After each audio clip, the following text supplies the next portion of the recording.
got so much motherfucking design on right now. Bring it down, bring it down, make it clap. I got 3 old thoughts, I'm wild with it. Bitches on my line, and you know. Hai, Assalamualaikum warahmatullahi wabarakatuh. Kembali lagi bersama saya Diki Febrian di sini di channel saya, channel berbagi tutorial dan video pembelajaran.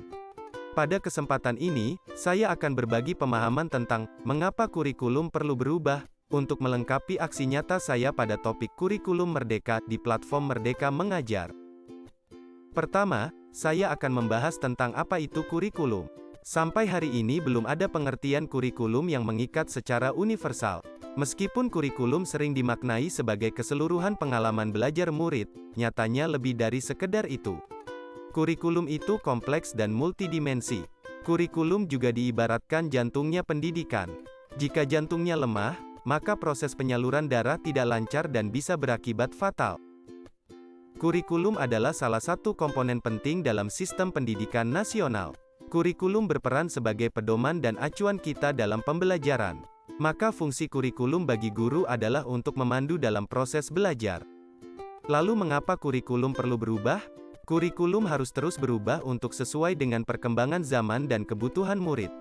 Murid sekarang memiliki akses internet dan berbagai pilihan karir yang beragam. Kurikulum harus mengikuti tren ini dan melibatkan peran orang tua, masyarakat, dan sekolah. Semua pihak harus berkolaborasi untuk memastikan kurikulum mendukung perkembangan murid dan mencapai tujuan pendidikan yang lebih baik. Berikutnya, mengapa kurikulum perlu diadaptasi? Kurikulum nasional perlu diadaptasi di tingkat sekolah karena lingkungan dan kebutuhan murid berbeda-beda. Proses adaptasi ini tidak hanya dipengaruhi oleh faktor geografis tetapi juga faktor budaya dan sosiologis, dan bertujuan untuk memastikan bahwa setiap murid berkembang sesuai dengan kebutuhan mereka. Terakhir, bagaimana kurikulum dalam pembelajaran? Kurikulum operasional satuan pendidikan harus dinamis, mengikuti perkembangan zaman dan kebutuhan sekolah. Evaluasi rutin diperlukan untuk memastikan kesesuaian dengan visi, misi, dan tujuan sekolah. Komponen yang dievaluasi termasuk rencana jangka panjang dan pendek, muatan kurikulum, program intra dan ekstrakurikuler, serta pengembangan profesional guru.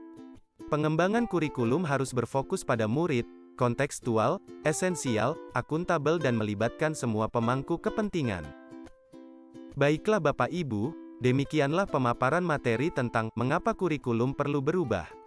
Semoga dapat menambah pemahaman Bapak Ibu tentang kurikulum.